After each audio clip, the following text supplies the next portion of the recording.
Welcome at Home with Joan and Monty.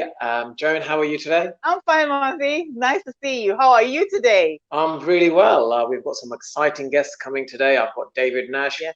who is the director of D&G Group. And who else do we have? We have Jannine Harris. She is from ADHD Wise UK. Let's welcome David Nash onto the screen. Thank you, Joan. Absolute pleasure. Lovely to see you both. Thank you for joining us. So, David, can you tell us a little bit about yourself? My previous life, I was a cricketer at Middlesex for 16 years.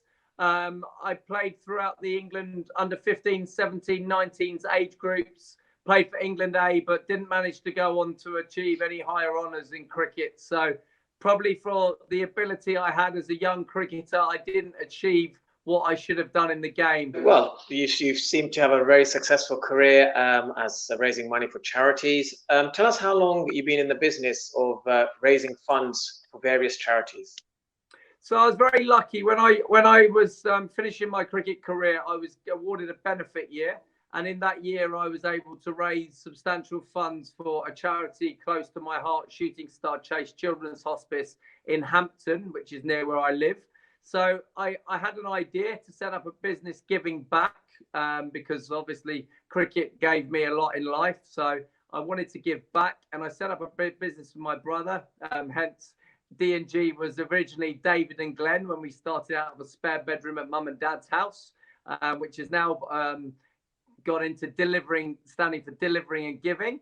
I was very lucky. We started the business up. I hooked our first client, which was House of Fraser, which I was very lucky to get. And then in the last sort of 9 years, we've raised over £20 million pounds for charity, working with a lot of clients like Bid Food, ASOS, Argos, Holland and Barrett, House of Fraser, etc., etc. So we've been very, very lucky, very fortunate. But every day I'm able to get out of bed because I've got a purpose to give back, and that gets me and my brother out of bed and our 40 staff. And we're very, very, very, very fortunate that we've got a job that gives us purpose every day. I'd like to introduce our second guest. Her name is Jannine Harris of the ADHD Wise UK. Hi, Janine. Tell us a little bit about yourself. Okay, so I was a teenage delinquent, and I left school with my highest grade being an E in English because I really struggled with being at school, and I think even being myself to some extent. Some things didn't seem to fit for me, and I've had in my life massive ups and downs, which when I was 41, it transpired that the reason for my all or nothing approach to life and the highs and lows was that I have a condition called ADHD, attention deficit hyperactivity disorder. And that was coming up to 6 years ago, and it was the beginning of a new life for me, actually.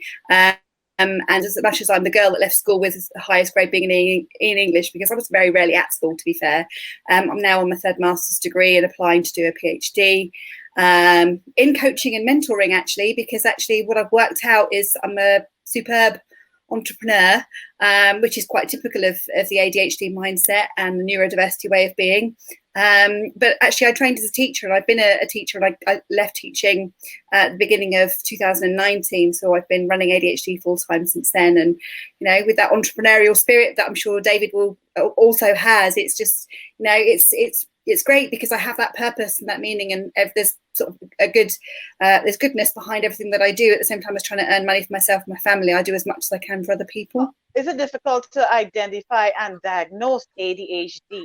I think because at the age that I am, I didn't grow up in the era where professionals were looking for such things. I was just the child that didn't attend or wasn't paying attention or was being naughty.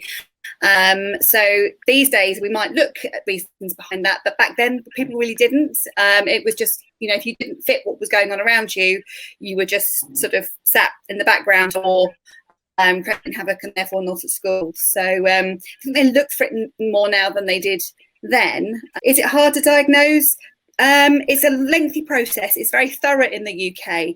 It's hard to get an ADHD diagnosis in the UK. If someone has an ADHD diagnosis in the UK, it's very, very valid. We're very rigorous here. It's not difficult to do it, but it's lengthy and thorough. Okay, David, why is it important for organisations to go to you to help raise funds? I think we're the best in the business. We're a bit entrepreneurial in the fact that we did an online event called Lockdown for the NHS and the Ruth Strauss Foundation. So I'm obviously good friends with Andrew, which we raised £33,000 that I co-hosted with Rory Bremner, which was great. I just think we're quite innovative and we're very different in what we do. And a lot of the businesses that we work with, such as Iceland Foods, we do the Iceland Foods Golf Day for them. And we raised £650,000 at that event on that single day. ASOS, we raised 350. So we raise significant funds with our model that's very different to the normal charity model in the fact that we go into suppliers and service providers of those corporates on the back of letters from the CEOs, and we raise huge funds. So it's a quite innovative model because we don't charge a management fee for our services. We only make money if we upsell. Yeah, I was going to say to you, Janine, so in the last 15 years, has there been an increase in ADHD cases being diagnosed? There's definitely been an increase in diagnosed cases. That doesn't mean there's been an increase in ADHD, just in people being diagnosed, because as we begin to understand things and there's a lot more adults that are able to be diagnosed now because it wasn't recognised as a condition that went on into adulthood, whereas now it is. So there are significantly more people being diagnosed, but we still underdiagnose in the UK. David, I wanted to know, like, what challenges do charities face during this pandemic? Having a fixed costs in your business with a lot of staff in a time which no one really knows how fundraising is going to be effective will be very, very difficult. So that's why our model of, working as a third party on their behalf is a strong model.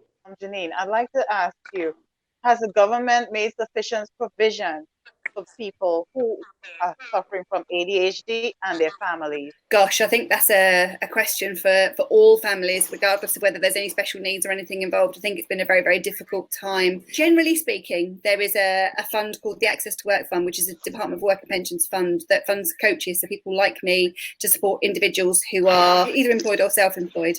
And that means that people like me can then help them to make the most of their working environment. And of course, because I then use that money to help other people because I'm a social enterprise. So it kind of like has a knock-on effect. It means I can do more good because I've got that money coming in. So it isn't just for that individual then, it has a collective good too. But I think the government is slow to recognise conditions such as ADHD because actually it comes with quite a lot of controversy. Particularly the medication for it, it's quite controversial, which is a shame because if we just looked at the science, we wouldn't have such an issue with it, but we don't. We look at it in terms of stigma as well. So I think it's been difficult for the government, but I think they could do more, to be honest. And David, I wanted to ask you a question. Give us sort of 3 simple tips how charities can help themselves. Employ great people, partner with big businesses that have a huge supplier and affiliate network. And be innovative. You're a very good friend of Sir Andrew Strauss, and it's really unfortunate, that his wife Ruth had a rare form of, lung cancer. But the support has been second to none, especially, during the Lord's Test match where you launched the Ruth Strauss Foundation.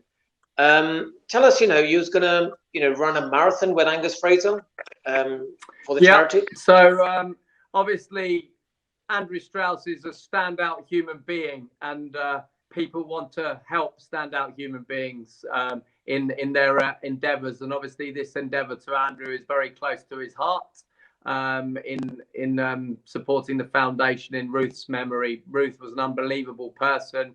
She was one of life's givers, and she was so positive and so high energy, and she always helped those less fortunate than herself. So we're just doing all we can to raise funds for the rare lung cancers and the Ruth Strauss Foundation. And one of the ways in which we're doing that this year is running the London Marathon, of which I'm running it in cricket kit with my cricket kit with Angus Fraser. So I don't know how long it'll take us. It'll take us a while because we're both a little bit overweight and a bit old and a bit slow. So, but hopefully that raises some significant funds for what is an amazing cause that's very close to my heart. How important is it to develop a good man management skills, which in turn helps you to raise a lot of money for charity? I think it's what's in you, and I just think in life you just got to be real and be who you are, and that's all I've sort of taken from cricket. So from the change, I almost call it from the changing room to the boardroom. I've just taken a lot of the skills out of cricket that I've taken in the fact that, you know, I never let anyone down. If I make a mistake, I'll hold my hands up and say sorry and find a way of how we can do better next time, and just be very straight and very open and honest with people, and almost have that bit open changing room. And I think if you're that person that, you know, that is very true to themselves and very honest and is happy to, you know, tell people how you're feeling when you're not feeling great, etc. I think life, it's okay now to not be okay, and it's better to just be very, very straight and open with people. And then I think people go with you. And man management, I think, is just being real and just being open and honest. I want to ask you, David, like some of the sports people, there's been an increase of, you know, mental health sort of issues, about up to 30%, some of the professional athletes. Now, how do you deal with having a positive frame of mind?